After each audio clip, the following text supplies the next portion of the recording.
me a clap. Give me a clap. Ready? All right, it's the Lex and Pete show. Week 3, as always, a word from our sponsors. Sundog Multimedia. Sundog Multimedia is an online communication social media company. They were once just a personal tool that has since evolved into something much bigger, allowing users to communicate, research, and discover things that impact their lives and daily decisions. Sundog will collaborate with you to help build a modern yet nimble social media strategy by utilizing innovative and traditional media principles. Sundog is also a proud supporter of the Stop Soldier Suicide Foundation. Follow Sundog Multimedia at Sundog_multimedia on Instagram. Brains, brawn, and true professionalism. That's easy peasy moving and service. Moving, muscle for hire, assembly, errands, you name it. Easy peasy is a multi-purpose team. Need something? Just ask. All right. Thank you to our sponsors. Once again, this is Lex and Pete, week 3, and Tua is elite. I feel like the stats speak for themselves. I don't have to present much of an argument from my side.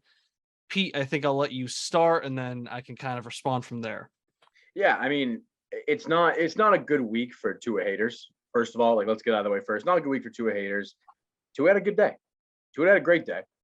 6 touchdowns.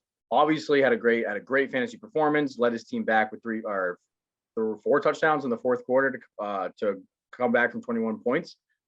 I think on the surface level, it looks great. It looks great. He had one game, put up however many fantasy points. I didn't even look, so it's absolutely monstrous. But 38.86. 38.86. But I dug behind the numbers a little bit. Or I dug behind the story of Tua's game, because people are coming out of the woodworks now saying that, or denying they're not standing by their Tua hatred. People are saying it's a tough week to be a Tua hater, which it is. But I think if you look behind the numbers, you see what actually happened. So let me break it down for you, KB. First half against the Baltimore Ravens, 1 touchdown, 2 interceptions. Not a good first half.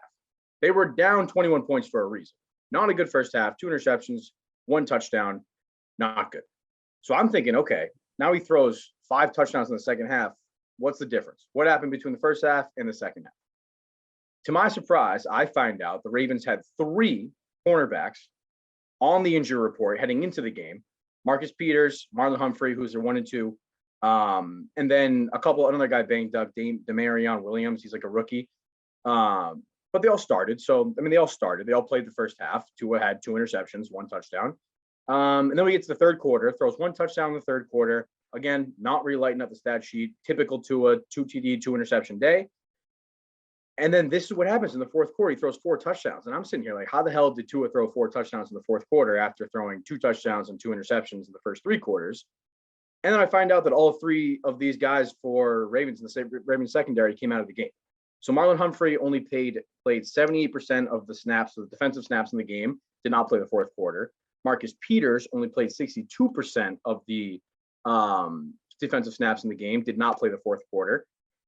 For the Ravens secondary, they had 5 different DBs play 50% or less snap counts in the entire game in the fourth quarter.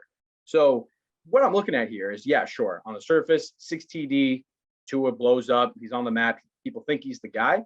I think he just played a fourth quarter against a JV defense and literally could throw it up in the air anywhere to Tyreek and Jalen, and they're gonna work these guys. So yeah, he had a great game. I'm acknowledging that, but I'm still where I'm at. It didn't shift me on Tua. I feel like he played a JV defense in the fourth quarter. So one thing I just want to say, you did say typical Tua, 2 touchdown, 2 interception game. I just checked. He only has 4 2 interception games in his 25 game career. So let's not get too carried away calling things typical. But also I do hear your argument, but at the same time, I just don't think it carries the same weight when you put up such historical numbers. If he walked away from that with, say, even 4 touchdowns, 2 interceptions, and maybe 350 yards, I think that it would maybe carry more weight, because that would also come with maybe that fourth quarter. Well, certainly that fourth quarter being much less impressive. But I do just think at the same time, you're looking at 469 yards, 6 touchdowns. And of course, like you said, 5 touchdowns in the second half, 4 in the fourth quarter. I'd even argue, sure, he was going against what you might call a JV defense, but at the same time, he stepped up when it mattered. And I think the most important thing to what you said is not necessarily has anything to do with Tua besides the fact that these are his receivers, but he was throwing it up anywhere to Tyreek and Jalen Waddle, and that's not going to change for the rest of the season. So, I just want to, as always, I just want to set the record clear on some things. It was never about Tua being a top 5 or even a top 10 guy. I mean, we're looking at him now. Of course, last week could prove to be an outlier, but right now he is QB5. And I think he does with the weapons that he has. He has this top 10 upside statistically from a fantasy perspective. But I think talent wise, what I've always said is that he's just as good as pretty much any other quarterback in the league. And people like you, the haters, talk about him like he's bottom of the barrel scum. And I just want some justice for my boy. That's all. I will concede that you've been that's been your take since the beginning, that he's not as bad as these bottom of the barrel quarterbacks. He's middle of the pack. So I mean, I'll give you credit. That's you've been consistent with your take. It's true. I'll also admit that like I didn't see this while watching the game. Like I had to be like, okay, how can I spin zone this performance, because it was a very good performance. I mean, 6 touchdowns, unreal. Well, have you seen the video where they reverse the footage and he's actually throwing right-handed? Yeah, he looks like the most elite quarterback. And he looks pretty. He looks pretty good. I don't know. I don't know about all that. I don't know about the video editing, but I will say, yeah, I had to find the spin zone, but I do think it's valid. Like they didn't have their top 4 cornerbacks playing in the fourth quarter, and he throws 4 touchdowns. Like against Tyreek and Waddle, I think that is I'm going to cling to that as that why this game's an outlier. Yeah, for sure, and that's definitely going to be. I think this will probably end up being a top fantasy performance league wide for the season. Of course, there's plenty of opportunities and plenty of weeks for players to top it, but it's not going to be many. There's not going to be many 40-point games, this season. So I think we already have seen from both Tua and Lamar, and maybe this is where we can find a middle ground. I can certainly agree that Tua is not Lamar or any of these other guys, and maybe sometime down the road they do want to replace him with an elite option, but I still think that Tua has now proven that he is a starting quarterback in this league that's worthy of having a starting position. So even if things don't work out in Miami, and maybe this is why you never wanted to take our bet, but I think Tua will land on his feet, and I think he'll find a starting job anywhere, and teams would be glad to have him. And I think Miami's glad to have him. So, and so are the Slow Show Kings. That's all I'll say about that. I don't know. I don't think he's that guy in Miami. I think they have a really good team, and their window is coming. Like, sure, they've got the Bills in their division and everything, but like I think their window is the next 3-4 years. Like with McDaniel looks awesome, the offense looks great. I don't think Tua is that guy for the window. I think they do still realize that. Maybe he does. I think my take was from the Tua episode with the Santa costume on. It was Tua is not going to start the 2024 season for the Miami Dolphins. So I still stand by that, but I definitely think he did.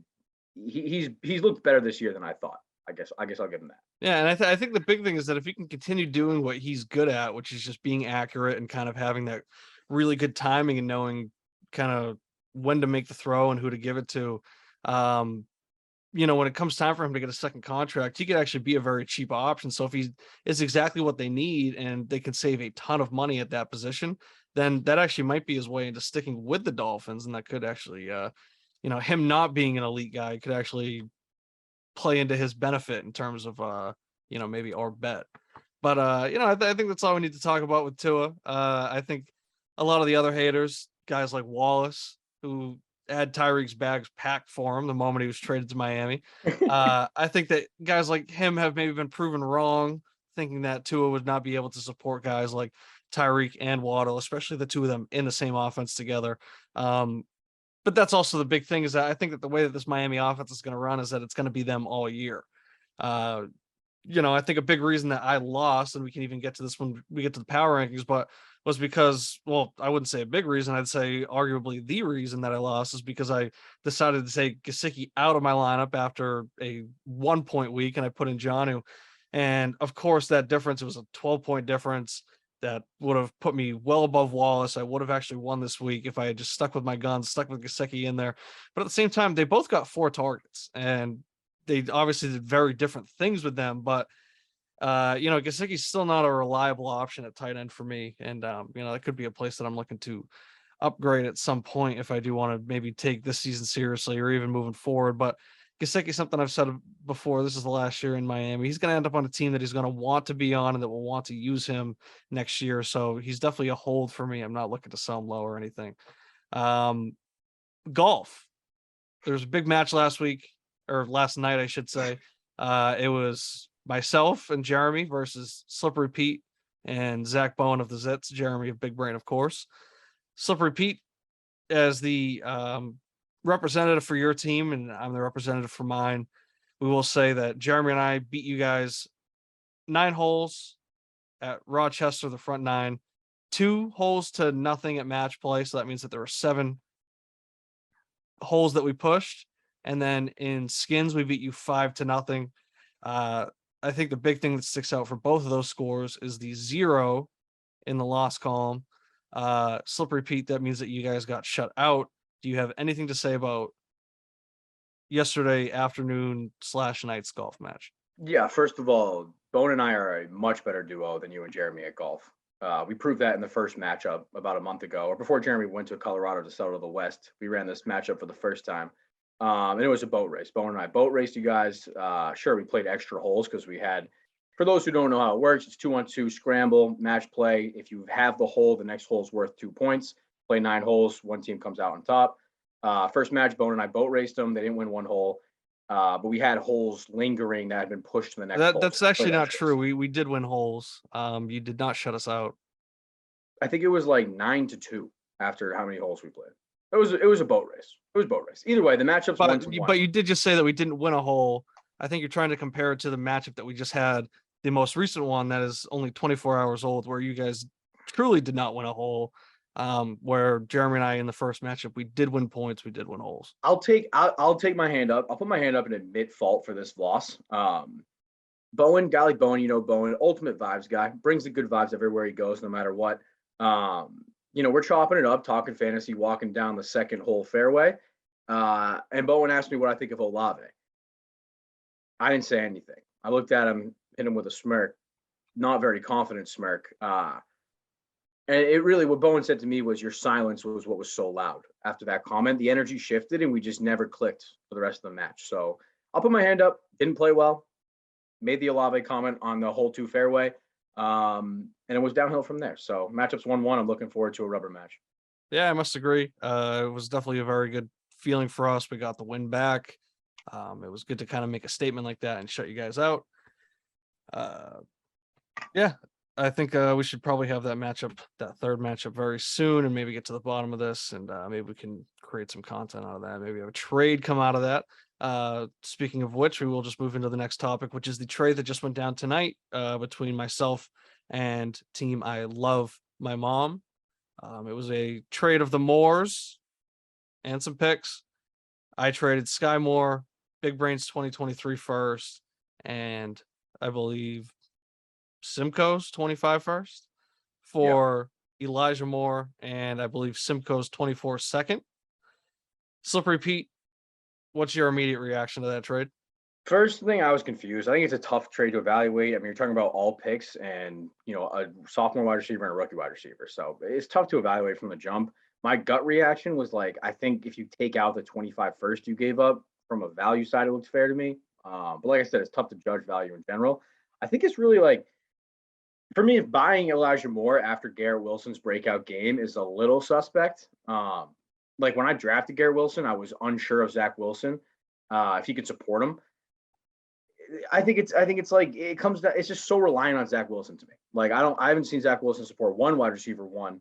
I'm biased because I do have Garrett Wilson. I think Garrett Wilson is going to be the wide receiver one in New York, meaning Elijah Moore really only has wide receiver 2 upside. But that's only if like you can count on Zach Wilson to be able to distribute the ball to wide receiver 1 and a wide receiver 2. So I do think they're both great wide receivers. Like from a talent perspective, they're great wide receivers. We saw that last year with Elijah Moore. But for me, this comes down to like, can Zach Wilson support both wide receivers? Well, that only seems like a comment on one side. There is another player involved, and you seem to kind of gloss right over that. Do you have any thoughts on Sky Moore?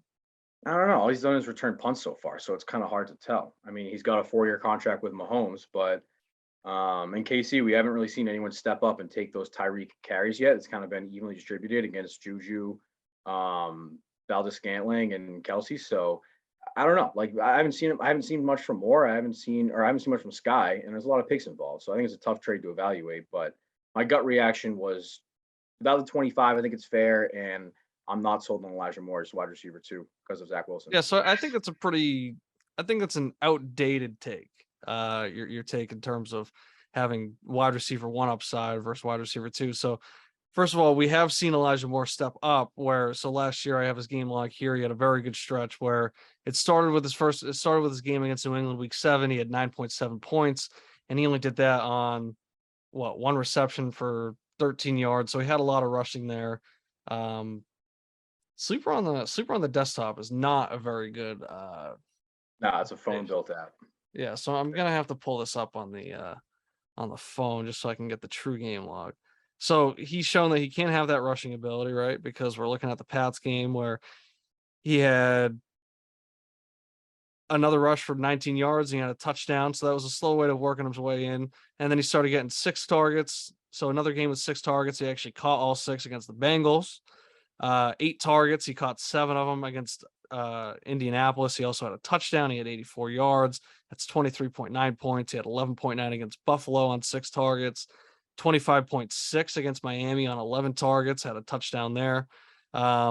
Houston, he had 7.3 on 8 targets.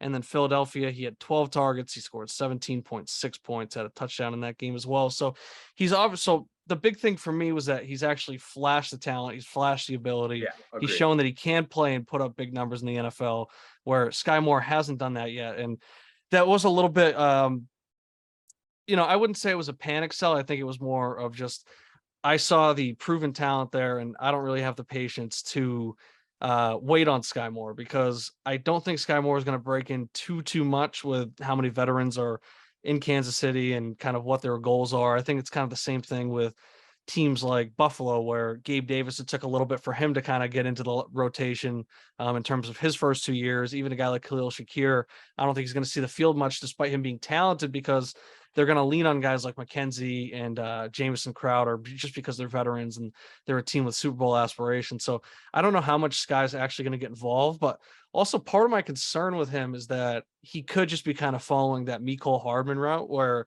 he's just putting up 400, 500, 600 yards and using his speed, but only using it in kind of plays that are designed for him. And, right. I think that when you're looking at kind of the range of outcomes, that's a lot more likely than becoming Tyreek Hill, who is a Hall of Famer putting up unbelievable numbers that, we don't just see every time. So part of it, and it's something that I've always said, is like I like the proven asset like a lot more than kind of taking the risk, and kind of where my team's at, where I love Drake London, I love Traylon Burks, and now I feel like Elijah Moore can kind of be part of my big 3 for my receivers, and then I kind of fill out the rest with guys like Curtis Samuel and Nico Collins and kind of see how they progress. But and then I also look at the picks where, the 23 big brain, that could always kind of fall into that 7-8 range, but I think it's more likely to be a late first. And Yeah, you look at 9 or Sky, 10. who was a early second round pick, but also Sky Moore was not my pick. He was somebody that came over in the Drake London trade, so he was not somebody I was married to either, and his value was kind of distorted too, where maybe I could have valued him more, somebody could argue, just in terms of trade value, but just kind of where I saw what I got him for, I felt like throwing this in, and the 25 first was, I definitely agree. If you take out the 25 first, that's more of what I wanted to do, but I just looked at it as I'm going out getting my guy in Elijah Moore. So I'm willing to kind of pay that extra. And because where I think Elijah Moore is going to go, I think that the trade is going to age well in my favor. And just to kind of round it out with what I was saying about your take, right? I think that buying what I'd say low kind of after the Garrett Wilson breakout game, I don't know why that would be sus. I think that's the time to do it. Because I think everybody's so focused on Wilson, and, everybody's so reactionary, right? Where, okay, Wilson had a very solid game in week 1, and then obviously he exploded in week 2, but it was also a much different game script. And I know that the Jets stink and they're going to be losing a lot, but that was a very unique game script that led to him scoring a lot of points at the end of the game. So, you can't necessarily bank on that every week. I don't think it's necessarily something you can look at and be like, all right, he's going to be getting these types of looks every single time because of this, right? It was a very unique thing. And, I think Wilson's very good, but I think also I saw a video where Elijah Moore was open a lot of times and on a lot of routes this past game, but he just wasn't getting the targets. So I think when you're looking at that, I think Elijah Moore's time is going to come. I think he's going to have a big game very soon. I think we're going to see that these are two guys that can definitely coexist. And, we've seen it with guys like Jamar Chase and T. Higgins where, Jamar Chase is certainly the alpha in that receiver room, but or T. Higgins can put up those numbers and still be a top 15 guy. I think these guys can definitely coexist together. Even if it's not Zach Wilson, I think the offense is built to kind of give these guys those looks. So I'm not too concerned, even if Garrett Wilson does kind of end up being the 1A and Elijah Moore the 1B. I think they can still both be very good and still both put up, a good amount of points. But yeah, I like it. I mean, well, you're like what you said. Elijah Moore definitely has wide receiver 1 talent. Yeah. And you're right. I didn't even consider that it was a good time to buy him low after Garrett's breakout because I have Garrett. So like, that's bias clouding me. I mean, that's just bias. But yeah, like, and I talked to some I talked to the Antakis, I talked to some Jets fans, and a big thing that stood out to me was right away. Steve Antaki said to me that both AJ Brown and DK and Bowen actually said this to me as well when I was talking to Bowen after the trade. And that's what was so funny is that this was the first thing that both Steve Antaki and Bowen said to me was that both AJ Brown and DK Metcalf have said that Elijah Moore is better than them. And, you got to love Elijah Moore's Ole Miss tape, his game log. Between him and Drake London, I have two of like the best final year game logs in the league. When you just look at like huge, like 10, 11, 12 receptions, 200 receiving yards. It's crazy. They're putting up crazy stats. And that's something that I always like to see out of guys. And yeah, I mean, to me, I have Drake London, who's going to be a target hog. I have Traylon Burks, who I think he's looked really good, and he has not even been used that much. I don't think his usage has actually been pretty low. I think, as his usage goes up, he's going to look even more like a stud and kind of get more into that conversation with the London and Wilson and stuff like that. And then for me, Moore is just a guy where if he's getting, 8, 9, 10 targets, I think he can almost be kind of put up points and kind of provide a floor like Deontay Johnson does. And that's kind of what I want to do to kind of round out, like I said, my big 3 for my receivers. So I think I definitely paid a little bit more when I added that 25 first, but to me, it was going out and getting my guy. And like I said, I think this is a trade that's going to age well in my favor, and hopefully I'm right. So and I think we need more of that in the league. Like you just said, you paid a little bit more than you thought of, but you thought you should have to get your guy. I feel like I said this to you at the gym today. Like our league has come down to these trades being so publicized that people are afraid to quote unquote lose a trade, and invest in their guy because they think that they're going to come out on top in the long run. So yeah, exactly. And I agree, because I even had that thought in the back of my head where I was like, wow, what if I get roasted for this trade? But then I'm like, you know what? Like, this is a guy I really want to get. And, I don't want to let it slip through my fingers. Like, I mean, talking to Wallace, I think I had a really good chance to get Jalen Waddle a couple weeks ago. And, in hindsight, I kind of wish I took the offer that he did. And I didn't want to have the same instance here where all of a sudden 2 weeks from now, Elijah Moore has this big game because all of a sudden they start giving him the targets on these open looks, like I was saying last game, and now he's too expensive for me. So fuck it, I'll give up those picks, I'll get my guy, and then I'll try and figure out the rest. But all right, let's get into these power rankings. Let's breeze through these. I'm trying to think how I should present this first. I think before I do the rankings, I'll do the playoff picture and I'll do the lottery. And then with that information, people can kind of absorb that information and use that to assess my power rankings and see if they're fair or not. So all right, we'll start at the top of the playoff picture. So we're just going to do the top 6. So the top 3 seeds, the division leaders, and this is in order. So again, the top 3 seeds will be the division leaders, and they will be seeded amongst themselves by points scored. And that is actual points scored, not max points for the potential stuff, anything like that. How many points they actually score. So seeds 1, 2, and 3, it's 2 pins with a pretty big lead over the Shits, who have a big lead over the Zits. So those are the 3 division leaders. 2 pins, Lamar and the Shits, JT and the Zits. 2 pins has 297.82. Simcoe has 268.68. Bowen has 230.74. The 3 wildcard teams, which are the top 3 scoring non-division winning teams, 4, 5, 6, it's the Vibers, Big Brain, and I think a little bit of a surprise, but maybe not so much, McMorrow. So the Vibers, they have 285.36. They actually have the second most points in the league right now. Big Brain has the fourth most points in the league right now, 239.18. And then McMorrow has 213.42.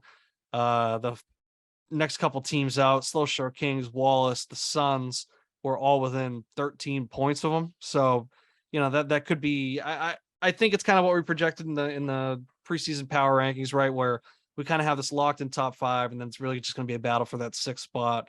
And I think we're going to see that spot kind of rotate week by week.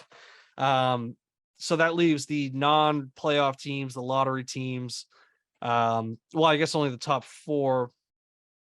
Well, we're not doing the lottery this year, so it doesn't matter. Non-playoff teams. Yeah, the non-playoff teams, because we're not doing the lottery this year. Slow Stroke Kings, Wallace, Most Athletic Sons, Mikey, Amaral, Pete.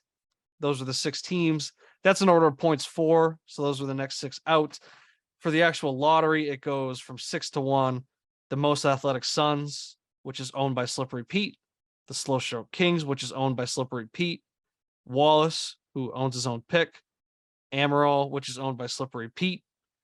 Mikey, right now, is the 2nd overall pick. He owns his own pick. And then Slippery Pete, 1st overall, owned by himself. So Slippery Pete, you have picks right now. You have picks number 6, 5, 3, and 1 in the top 6. How do you feel about that? Yeah, that's what I'm looking for. I want 4 picks in the top 6. That's really what I'm looking for there, and getting the number 1 and number 2. I'll say that.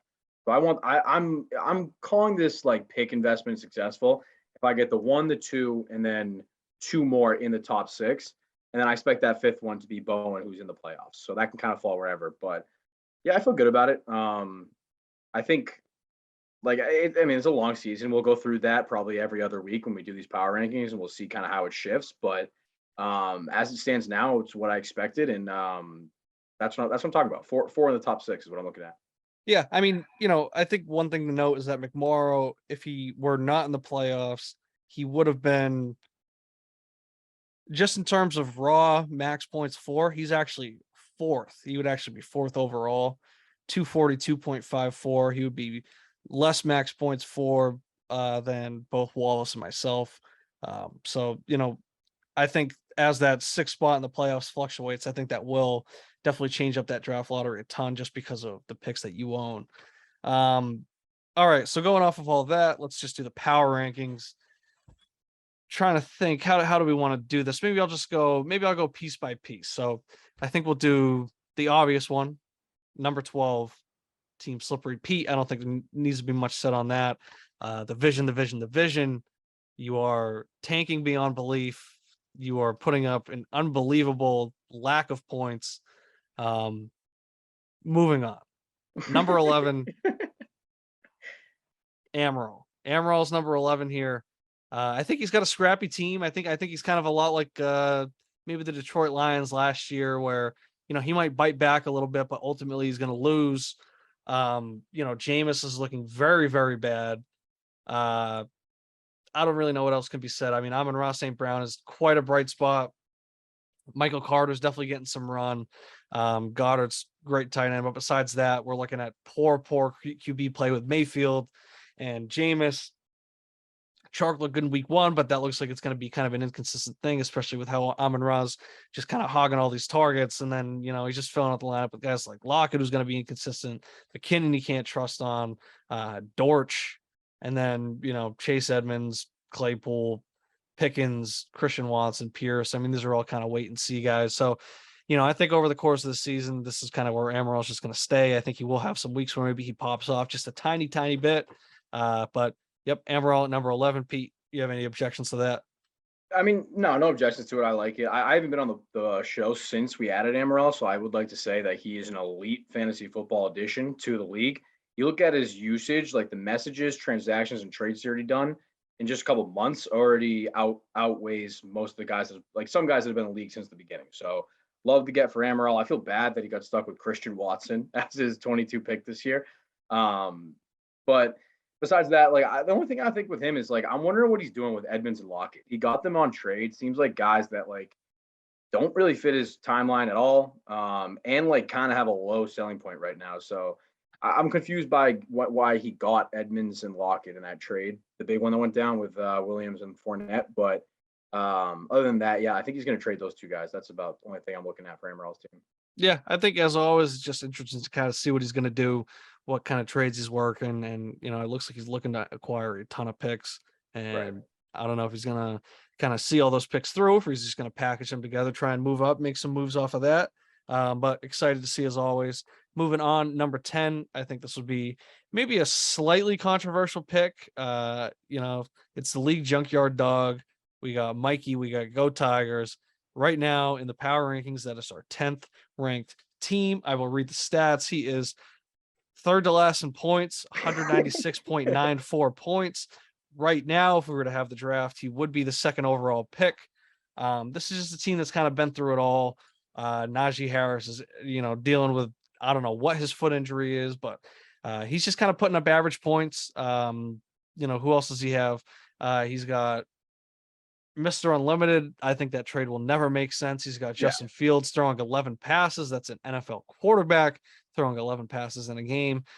Sadly, he also has Justin Fields as wide receiver one, if you can call him that. Darnell Mooney getting no targets. Making trades for Gerald Everett, Darrell Henderson, Joe Burrow. I mean, you got Joe Burrow. He's creating more sacks. He's getting more sack yards than Najee's getting rushing yards. And, my take on the Bengals is that I just don't think they're a team that's necessarily going to figure it out this year. A battle line is not something you can just kind of fix overnight. That's something that you're kind of stuck with, and you just got to kind of make do and just kind of fill those holes. And it's more just kind of stopping the bleeding than it is solving the problem there. I don't see things getting much better than they currently are. I think Burrow can still pop off for some good games, but ultimately I think he's going to be under a lot of pressure this year. I think the Bengals aren't going to have that great of a record. Zach Taylor might not be that great of a coach. So in terms of Mikey's upside, it's tough. I mean, he definitely needs to get Godwin back.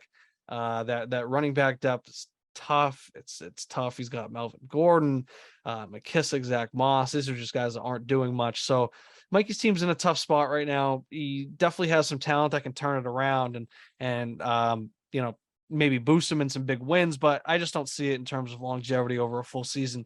Pete, I know you always love talking about Mikey's team. What do you think of him at number 10? Yeah, I love talking about Mikey's team. I mean, first of all, first and foremost, Mikey is without a doubt my new rival in this league. It used to be Simcoe for the last 2 years, but I think we've seen. I mean, I just bump heads with Mikey when it comes to a lot of these fantasy takes, even though we're fine personally. I think he's my rival in this league now. Probably the slowest start compared to expected output in the history. And I'm calling it death by stack. I'm calling it death by stack. We know how much like Mikey loves to stack his quarterbacks with his wide receivers, his running backs, his tight ends.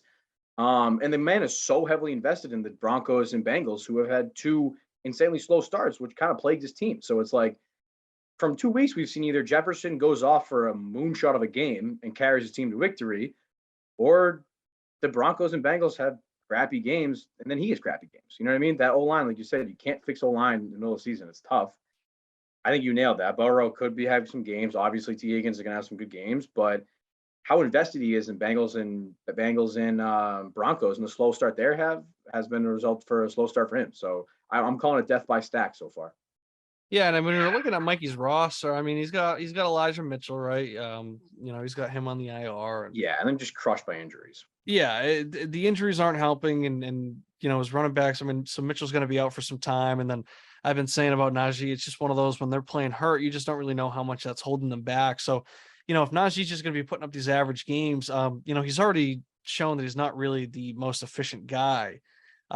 So Godwin injured too. if Najee doesn't have that volume that kind of propelled him to that top finish last year, that's definitely going to hurt him a bit. And then, who really knows when it comes to Mitchell, right? I mean, we've seen how it goes with these 49ers running backs, and, seeing him go down, that's never a good sign like that. So, even Godwin coming back, how much does that really help Mikey in terms of kind of picking him up from this 10th spot and bringing him to really fight for what it really does look like to be one playoff spot. So maybe this is also a season where Mikey just kind of waves the white flag early and maybe sells off some stuff and tries to commit to just getting the second overall pick and what's believed to be a highly coveted draft. So it's interesting. I think Mikey's got some decisions to make over the next couple of weeks.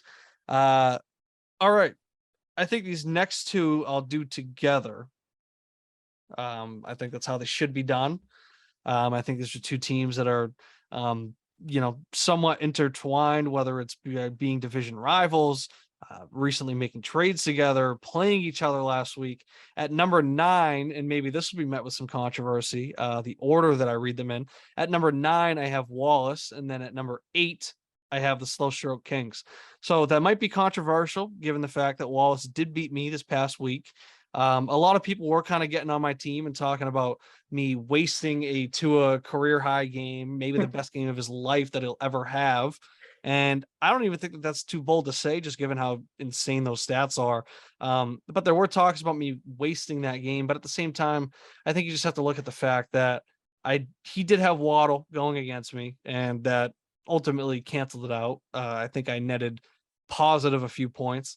And then he also had Joe Flacco putting up 26 points. So, he had some insanity on his side as well. So I can't get too down in the dumps. And I think the big point and the reason that I'm actually ranked ahead of him is because I still put up a ton of points that week. And yes, he did beat me. So ultimately he did gain points on me, but I'm still ahead of him. I'm still ahead of him in points by, I'm trying to do the math real quick, a little under 6 points. So that's why I just give myself the edge in terms of power rankings. I am 7th in points. I'm right now 4 points out of the wild card, where he is 10. I think in the position that our teams are in, wins do not matter, because we're also, not only are we in a division that we don't have a chance to win just because of one team, we actually have 2 of the best teams in the league ahead of us. So I think we kind of saw it last year from my team, where I did make a good run at the division, but ultimately it didn't matter. Big Brain won too much. Where we're in, it's all about scoring as many points as you can. Right now, I do have more points, so I give myself the edge in the power rankings. That's Wallace at 9. That's me at 8. Pete, do you agree or disagree with that order? I agree with the order. Yeah, I agree with the order.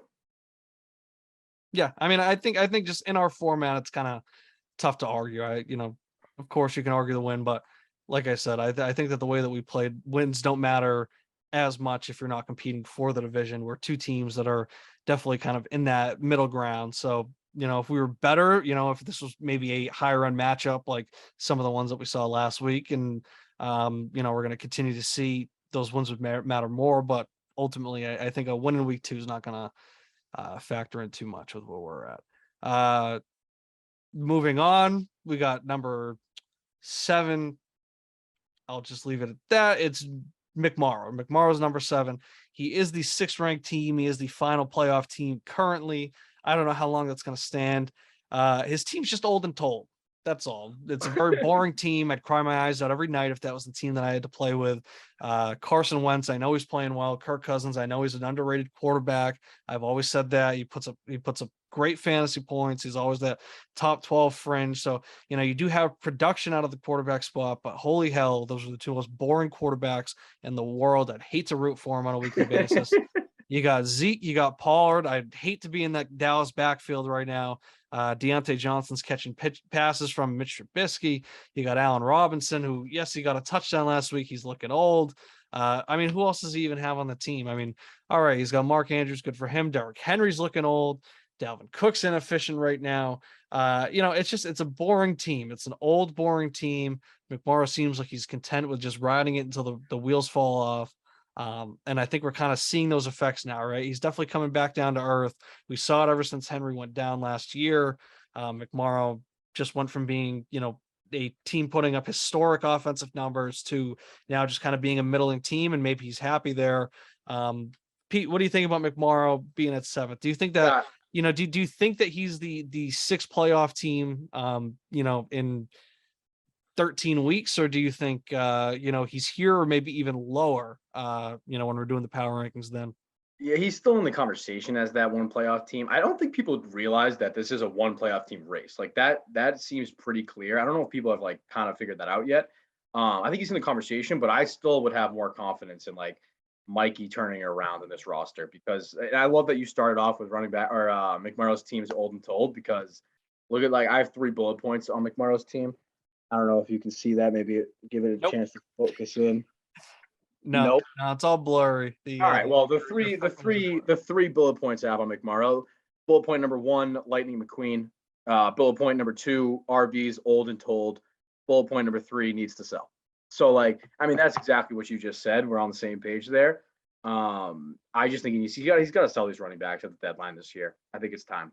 If he doesn't realize it, then I mean, it's just this roster. He could quickly become one of the worst teams in the league in like 2 years if he doesn't sell these running backs. Yeah, and you know, and that's why I'm still very happy with what I chose to do this offseason where, you know, I still think I was a step behind the big brains and the shits and the zits and the vibers and the pins. So I still would have been in that race for that sixth spot. And, you know, if I stuck with my team, you know, I think maybe I'd almost be a lock early for that spot. And maybe there just would be no race for making the playoff teams, and it would almost be a 6-6 divide. But you know, at the same time, right? I went and I got younger, and you know, I kind of maybe it's my new patented method of just kind of expediting the rebuild and not kind of sitting around and waiting. But you know, I did it, and here I am. I mean, you know, I think this is going to be as weak as it is. I think it's going to be a very tight race for the sixth spot, and I think McMorrow's team, I think my team, I think the Suns, I think Wallace. If Mikey figures it out, maybe he can also be in it. But I think this is going to be a tight race, and I think it's going to kind of almost be. I think you can almost, you know, roll a die, right? I mean, we're looking at 5-6 teams. I think you could, or I guess no, not your. Yeah, I guess you know maybe Amaral, but we're looking at like five teams No, that can not really. Amaral.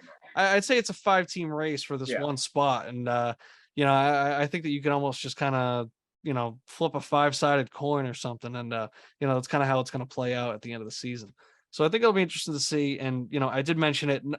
Their team number 6, and this is the final part of maybe that tier, I guess you could say, the most athletic Suns. I think when you're just looking at it, I think they are the best team right now as far as where they're set up. I think that Goff is playing very well, and I think that he can be a good placeholder, if not the starter, when Dak does come back.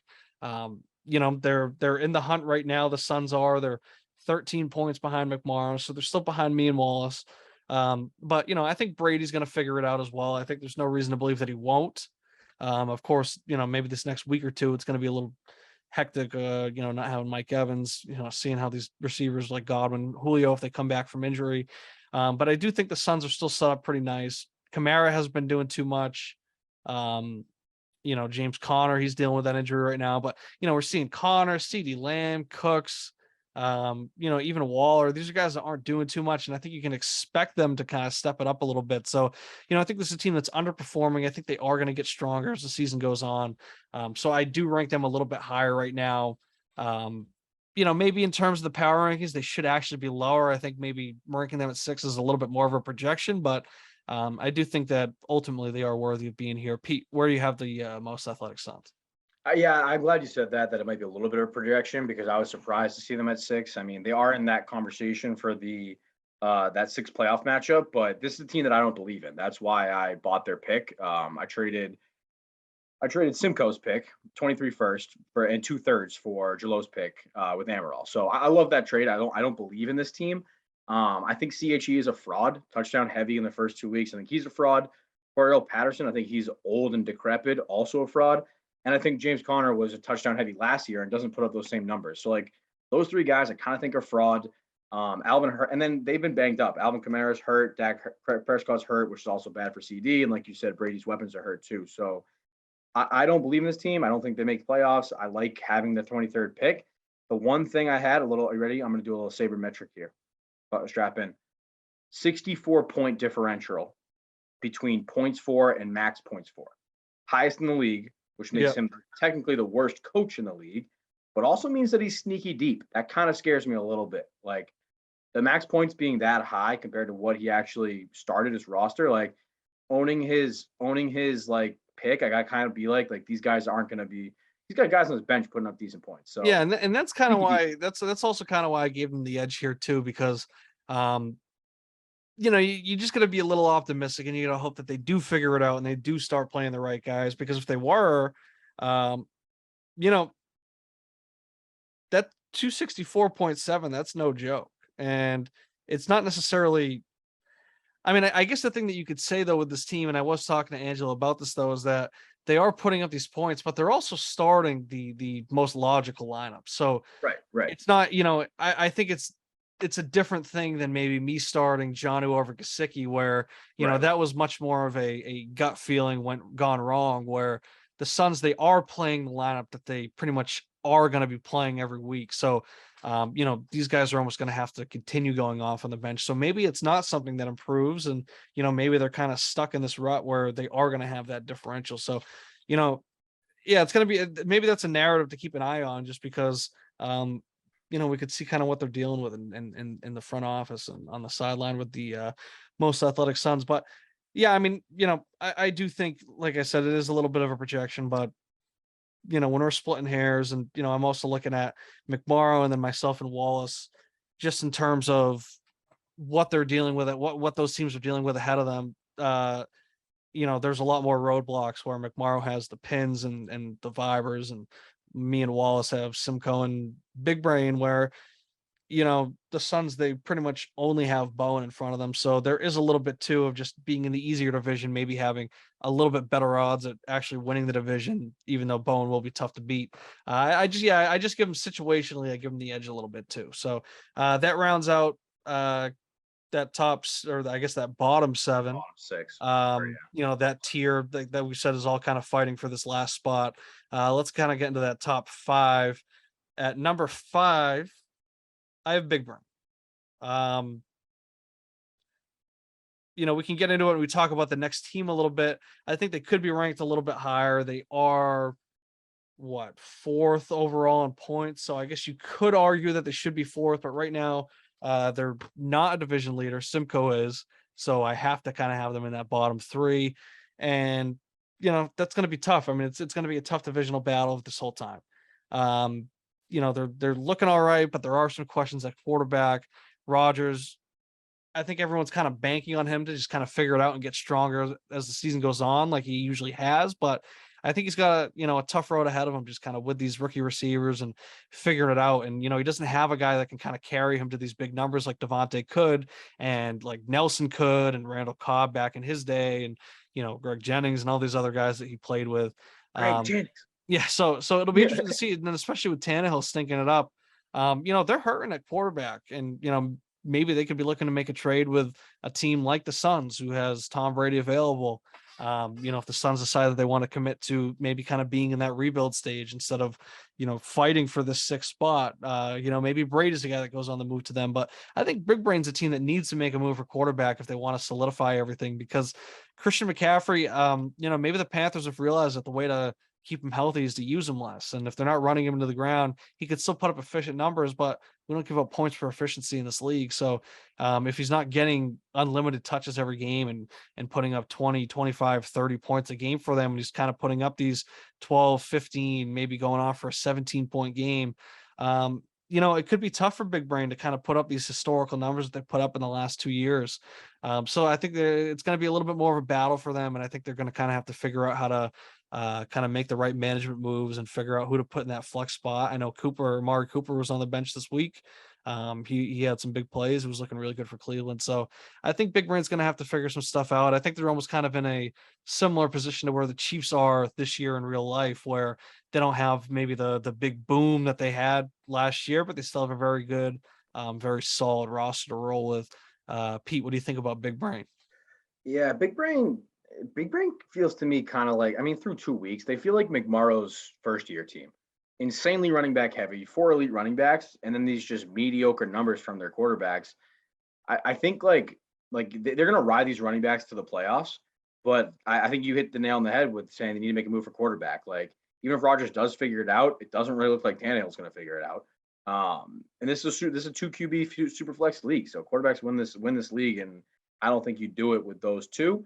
But we saw McMorrow do it, and we year 1 with the 4 running backs. So like I can see this team going to the playoffs for sure, running those running backs, but making a move for a quarterback seems like the thing for Big Brain.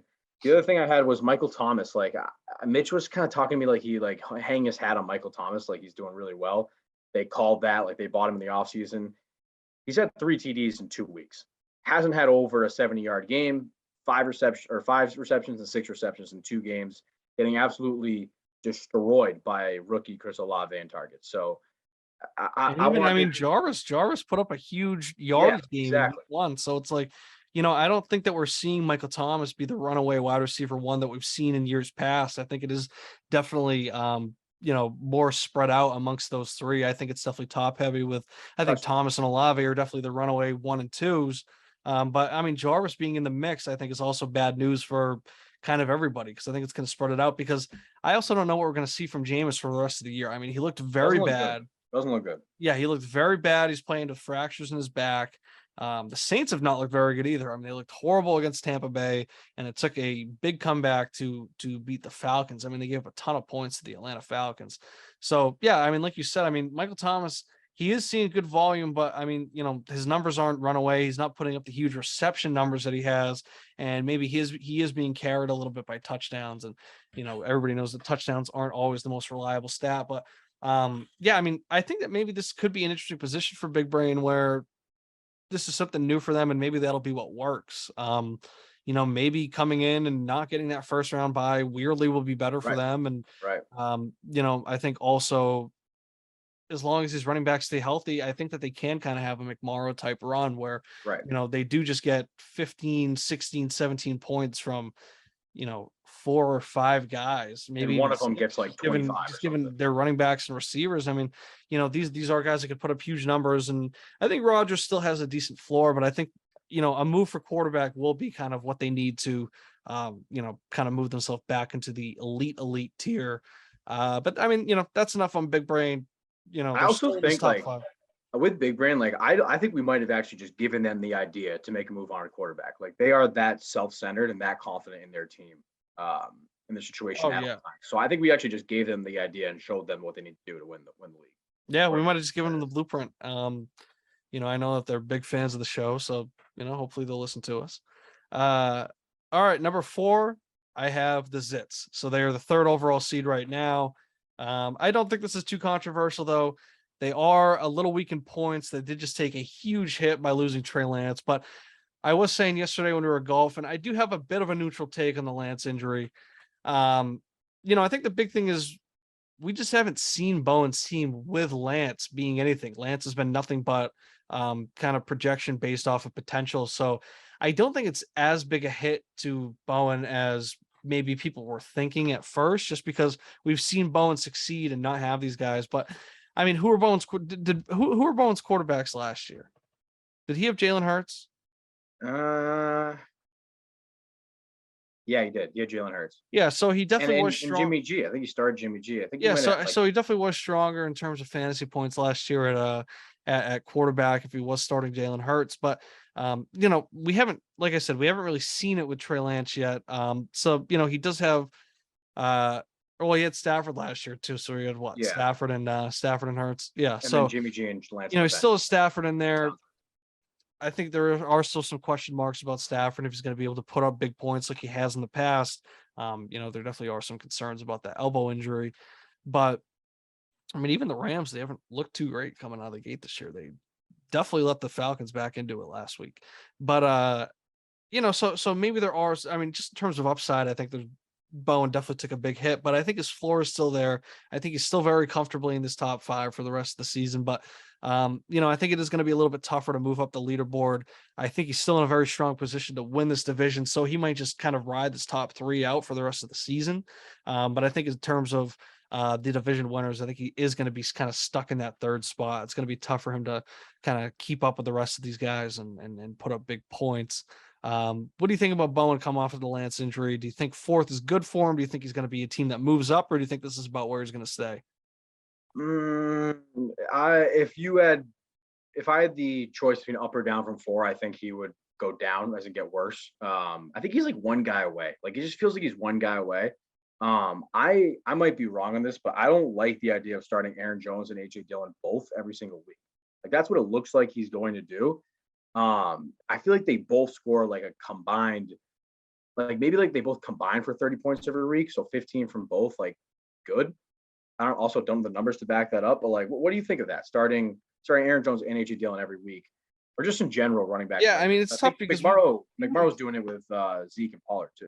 yeah, and I think that's a bad call as well. I think that we see enough weeks in the NFL where running games do suffer all around. And, I think it's easier for two receivers to coexist together than it is for two running backs. But I mean, at the end of the day, I think you got to kind of you have to look at it as a cumulative thing. It's what I always said when I had Evans, Godwin, and Gronk playing together, where if they put up something where it comes out to an average of 12 to 15 points, then I'm happy with it. So if that means that one guy goes off and one guy sucks, you kind of just got to live with it because you can look at the cumulative between the two of them. But I mean, I was kind of low on Bowen's team coming into it. I still ranked him pretty high. Like I said, I still think he's a lock for this top 5.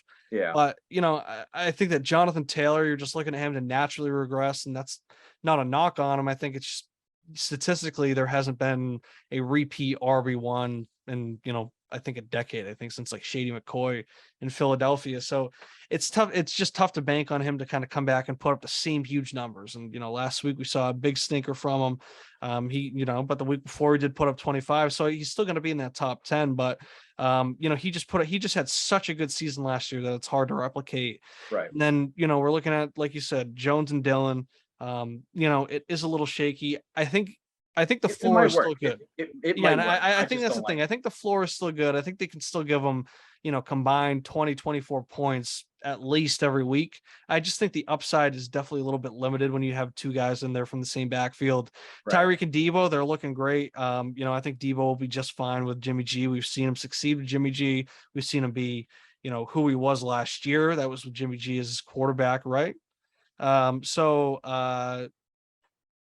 think he's got no problems there, but yeah, I mean, I think having Jimmy at quarterback definitely limits his upside compared to what we were projecting with Lance there. And then, Stafford has just kind of he's just been okay to start the season. So I think there are just a little bit of question marks at quarterback, and then, maybe some regression at running back. I think just limits Bowen's upside a little bit. I think his morale more than anything took a hit. I think that's the biggest obstacle that's going to have to overcome, and just kind of playing and rallying behind Trey Lance and figuring it out from there. But I think Bowen can still coast to a 3 seed just because of how weak this division is. And I don't know if the Suns can make that push. And maybe Bowen's a team that goes out, and maybe he's a team that looks for Brady. Just as a move to kind of upgrade from Jimmy Garoppolo, and maybe give his team a little bit more of a boost on the floor. But yeah, we got the Zits at 4. You got anything more to say about them, Pete? Yeah, one thing I got to give Bowen a little respect here. I love J-Rob coming through for him. I felt like that those were points that he didn't really expect to get, and J-Rob really looks like an RB1 so far. He's out getting the carries out of over ETN. And I feel like that was points Bowen didn't expect to get. So I think that's a good get there. James Robinson was like an add-in and some monster trade over the offseason or something like that. Yeah. Yeah. I mean, yeah, that's a huge pickup for him. And yeah, I mean, Bowen's got a great floor there, weak division. So definitely a player. He's always going to be in the conversation. That's like the third time you've called the Gabagool division weak. And let me just say, the Gabagool division is the future. All right. Like, I know it's weak right now. It could be, but I'm just talking about, these are just power rankings for right now. I'm just talking about where we currently stand. That's all. But yeah, I mean, I think it's definitely being brought down by, I mean, of course your team, but that's where you want to be. And then Mikey's just kind of tanking the division right now. So that's just kind of the state of the union. These next 3, I think we kind of talk about together, because I think these are objectively the strongest teams. And I think maybe we can talk it out. And I don't know how much debate there's going to be about the order in which you rank them in, though. Starting at 3, the Shits; 2, the Vibers; 1, the Pins. I think Simcoe's really proven himself. 2-0, big win against Big Brain last week. Lamar is looking like an MVP. Jalen Hurts is looking like an MVP right now.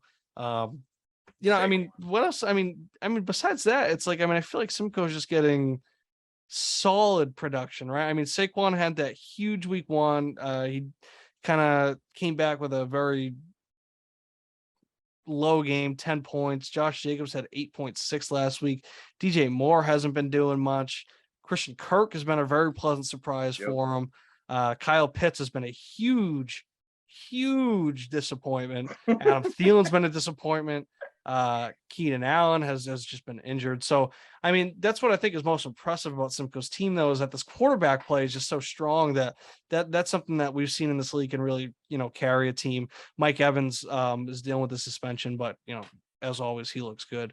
I mean, this is a team that's kind of been, a little disappointing between the quarterbacks, but still putting up a ton of points, still 2-0, and currently the number 2 seed, but third in scoring, just because the Vipers aren't a top 3 seed.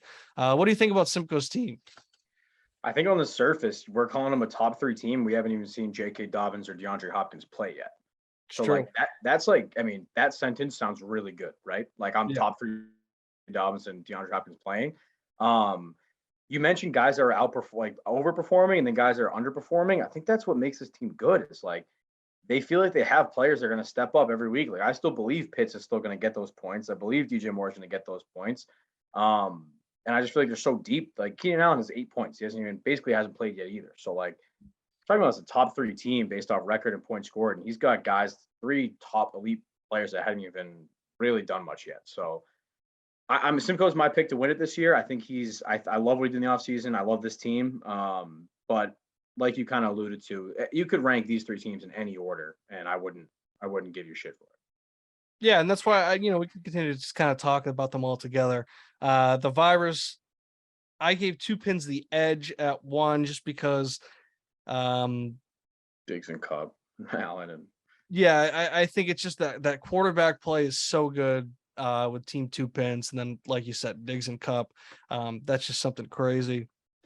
And then, they're still getting good running back production. It still always feels like a ticking time bomb in their backfield, but Gibson's still putting up good points. Damian Harris is keeping that solid floor that we always see. And, they've been doing this without Kittle. So maybe Kittle can come back and kind of put up those high end numbers that we expect for him at tight end, Devontae Smith in the flex. I mean, this bench isn't pretty, but right now they're getting it done. I think the Vipers they definitely can overtake things. They haven't yet. I mean, Jeff Wilson, it's not a pretty start in the backfield, but he did have a good a good week last week as as kind of their RB1 in San Francisco. And I think the biggest thing with the Virus is just getting the right people. I think that maybe their depth is a little bit of a curse. I think that it's something to keep track of, just seeing how efficiently they manage their lineups. It's been working out just fine so far, but yeah, I think right now just that the top of what Team Two Pins has, they definitely get the edge. And the Kings stay Kings and they stay at the top, the reigning champs. Number 1, the Vipers at 2, and the Shits at 3. Pete, what do you say about these top 3? Anything else? yeah, I mean, I think the 3 pins running back situation is the thing to watch. The one show George did with us this year before he quit. His 2 big things were that he's going to have to middleman between Mondre and Damian Harris this year, like go back and forth, play that game. And then we were looking at Antonio Gibson returning punts on special teams and not even getting carries in the preseason until Brian Robinson got shot in the ass. So like, I'm interested to see And Brian Brian Robinson's Robinson. back in 3 weeks. Yeah, he's back in 3 weeks. So like Gibson's been all right so far, but I'm skeptical there. And then like I said, Mondre and Damian. So like running backs are the one thing to point out with the 2 pins. It's the easy comment to make. I think that 2 pins is a prime candidate to use. They've got 23 seconds and a 24 first. Like if I'm 2 pins, I'm going after a McMorrow running back with those draft picks for this year. That seems like the obvious play. But that was my impression of 2 pins team. Yeah, and And if they then do that could be very scary for the rest of yeah, the like they use those draft capital. They get a Henry or a Cook. Like now that's what I would be doing if I was 2 pins. 3 pins is like this team it might be the deepest team in the league. Like I look at their bench every week, and I think their bench outscores my entire roster Yeah. like alone. I mean, they're sitting Gabe Davis, Juju, Cam Akers. Like there's so many guys that just like can't are starters in this league, and I think you kind of said it there. It's like let's keep an eye on how they manage this team and how they minimize their differential between max points for and what they actually score. Yeah. I think that just about sums everything up. Also, I would say with the 3 pits team, this is the first year we've seen Talent active. I put it in the chat that Talent has a more active role in management this year. I see his icon in the league chat. I see him putting in biggest effort we've gotten out of Talent in this league so far, and they're top of the league. So I Yeah, don't know, and Igor maybe we can hot get seat. down on the show sometime soon. That would be great. Yeah, I mean, that's all I gotta say. I'll read through it one more time. Starting at 12, going down to 1. Slippery Pete, Amaral, Mikey Bowen, Wallace, Slow Stroke Kings, McMorrow, the most athletic Suns, Big Brain, Zits, Shits, Vibers, Two Pins, Slippery Pete. You got anything else to say about these rankings? Anything else to say about the league? I like it. I like it so far. I think if you're listening to this, the thing is going to keep an eye on is that the fact that we've got 5 playoff teams locked in, 3 guys that are pretty much out of it. And there's 4 teams. I don't know if that adds up, but there's 4 or 5 teams looking for this last playoff spot. If you haven't realized that by now, that's what you should take away from this episode. Yeah, and I think it's interesting to see too, just because we're looking at Wallace owns his pick, Mikey owns his pick. So maybe those are 2 teams that maybe recognize that right away, say, fuck it, I'm going to control my own destiny. Maybe they try and drop themselves and, sell off a little bit and drop and improve their draft stock. While, Amaral doesn't have his own pick. I don't have mine. The Athletic Suns, they don't have theirs. So maybe we are the teams that end up making that push, trying to get into that 6th spot. So I think that, maybe as teams watch this and maybe we'll be the ones to point it out. Maybe they've already realized it, but yeah, exactly. I think it'll be interesting the directions that teams decide to go in these next coming weeks. As things play out and, some teams win, some teams lose, maybe some teams, decide to just strip it down and start rebuilding and trying to get back. And, McMorrow has his own pick. Is McMorrow going to stick around and try and get that 6th spot, or is he going to start stripping things down and selling off? And, he has no like we said, helping out these contending teams and trying to do it. I don't think McMorrow has it in him, but maybe that's a bit of a challenge for him. McMorrow's got speed on his feet. All-time video with those Lightning McQueen Crocs. Oh yeah, and it's a good look for him too. It is. But all right. Thank you to our sponsor, Sundog Multimedia, easy peasy moving and service. This is the Lex and Pete show. This is week 3, and we will be back next week. Stop recording.